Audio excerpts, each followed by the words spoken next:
Hello आणि good morning. कसे आहात तुम्ही सर्वजण? आम्ही इथे एकदम मजेत आहोत आणि तुम्हीही व्यवस्थित आणि नीट असाल.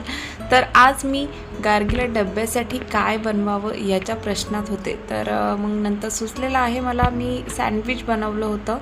तर पोटॅटो मी बॉईल करायला लावले होते आणि साईड बाय साईड मला बनवायची होती मसाला भेंडी. तर त्याची देखील तयारी चालू होती आणि सकाळी 5 वाजताचा टायमिंग आहे हा. तर तुम्ही पाहू शकता चेहरा माझा कसा झालेला आहे. झोपेतच असतो आपण सकाळी उठल्या उठल्या आणि डब्बा वगैरे तर बनवायचाच असतो. ब्रेकफास्ट देखील बनवायचा असतो, सोबत भाजी चपाती. आणि असं नाही आहे की एकत्र जायचं असतं माझ्या मिस्टरांना आणि गार्गीला, परंतु माझं दोन्ही साईड बाय साईड चालू असतं.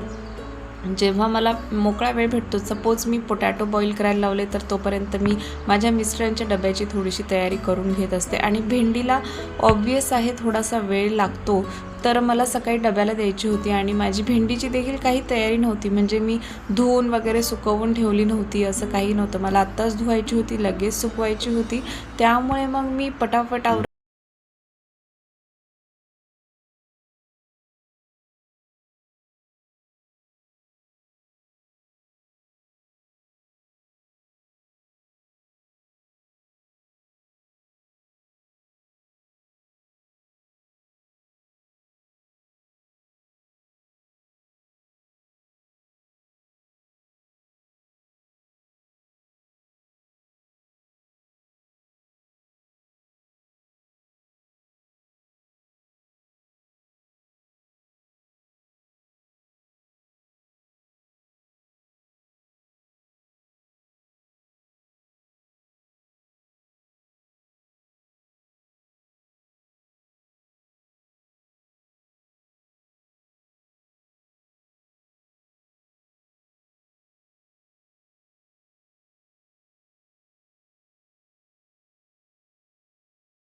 आणि मला आज बनवायची होती पालकची चपाती. परंतु मी असं रोज सकाळी सकाळी उठून पालकची, बीटरूटची चपाती, आवाकाडोची चपाती का बनवते?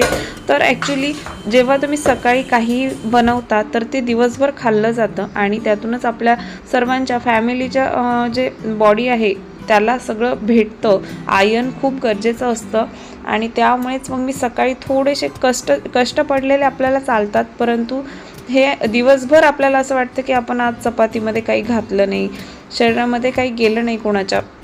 त्यामुळे मी शक्यतो कधीही मिस करत नाही चपातीमध्ये पालक, बीटरूट किंवा आवाकाडो जर नसेल अवेलेबल तर मी पालक आणि बीटरूटच घालत असते. तुम्ही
आणि भरली भेंडी बनवण्यासाठी मी फक्त शेंगदाण्याचा कूट घेतला होता. भाजलेल्या शेंगदाण्याचा कूट घ्यायचा आहे आणि त्यानंतर त्याच्यामध्ये मीठ, तिखट, धना पावडर, आपला ठेवणीतला मसाला वगैरे घालायचा आहे. जिरी मोहरी नाही घालायची आणि मिक्स करायचे चांगलं आणि भरून घ्यायचे आहेत आपली भेंडी. तर भेंडी जेव्हा तुम्ही सुकवता त्यामध्ये पाणी ठेवू नका, नाहीतर चिकट होते. भरली भेंडी चिकट झाली की चांगली नाही लागणार. आणि एवढं भरून झालं की फक्त आपल्या फोडणीसाठी तेल घालायचं आणि तेलामध्ये भेंड्या टाकून द्यायच्या आहेत. आणि जेव्हाही तुम्ही तेलात टाकाल भेंडी तेव्हा हलवत राहायची आणि झाकण देखील ठेवून द्या, पटकन शिजते. आणि कवळ्या भेंड्या शक्यतो वापरा तुम्ही, कारण कवळी भेंडीच लवकर शिजते. जास्त जाड भेंडा तुम्हाला माहिती आपण म्हणजे घेतानाच घेत नाही बाजारातनं.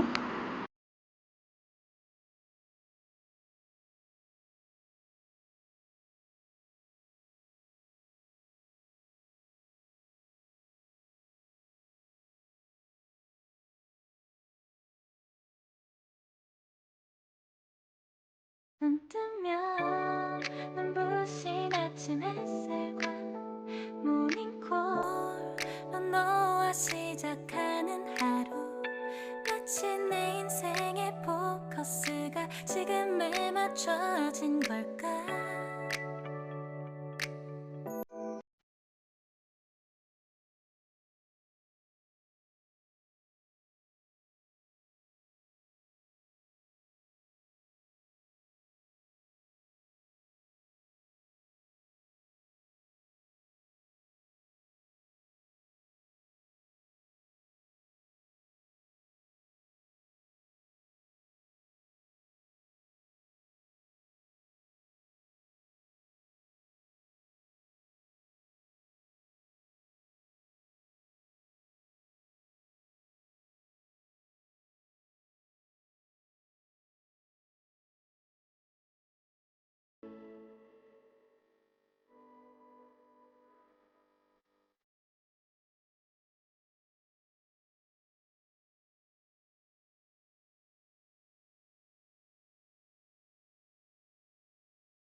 आणि माझ्या मिस्टरांना मी सँडविच दिलं होतं नाश्त्यासाठी. त्यांचा डबा वगैरे भरून ठेवला आणि त्यानंतर मी फास्ट माझी भांडी वॉश करून घेतली, कारण मला जायचं होतं माझ्या मिस्टरांसोबतच खाली. आणि पूजा आणि मी वॉकला जाते एव्हरीडे, त्यामुळे फास्ट आवरून जायचं होतं, कारण तिकडनं आल्यावरही खूप सारी कामं असतात, उरकत नाही. तर ॲटलीस्ट किचन क्लीन असेल तर खूप छान वाटतं, आधार भेटतो तेवढाच.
आणि इथे आम्ही कॉर्निशला आलो तेव्हा पाहू शकता इथे ग्रास कटिंगचं काम चालू होतं आणि अशा प्रकारे इथे ग्रास कटिंग करण्यासाठी मशीन्स असतात.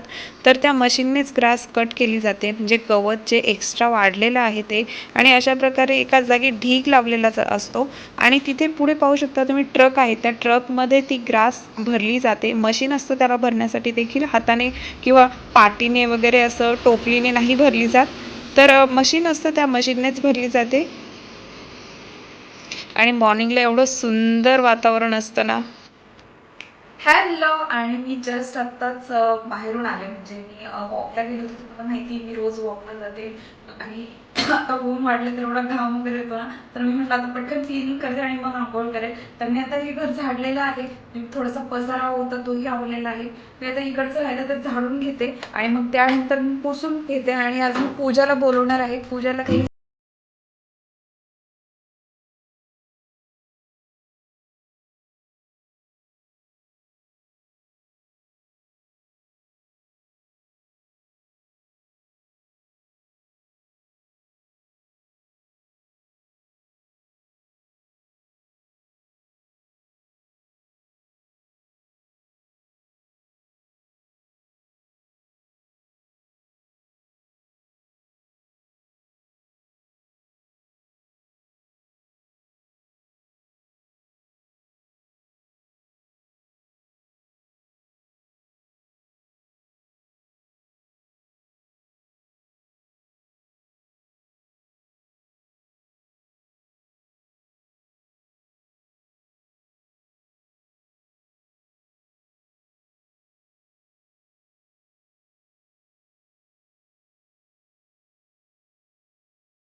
हॅलो, आणि माझी जस्ट आंघोळ झालेली आहे आणि पहिली किचनमध्येच आलेली आहे. तर मला देवपूजा देखील करायची आहे, परंतु पाहू शकता तुम्ही मी सकाळी जसं ठेवून गेले होते तसंच आहे सर्व.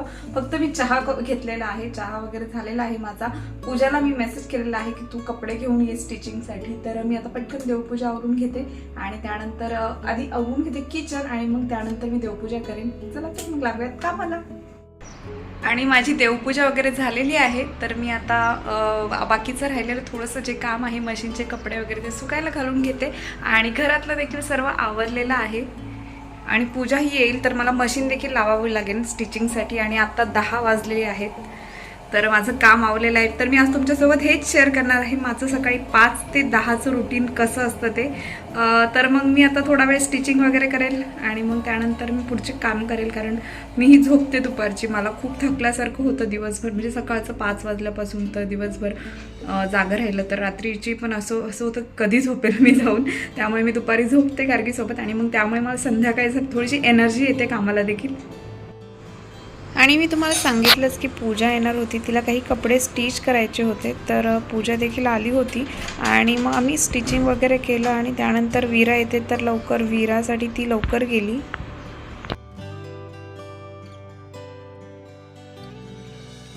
आणि तुम्ही पाहिलं असेल हॉलमध्ये हा स्टडी टेबल होता. तर मी आणि पूजा आम्ही हॉलमधून बेडरूममध्ये घेऊन आलो, कारण स्टडी टेबलवर छान स्टिचिंग करायला बसायला जमेन यासाठी.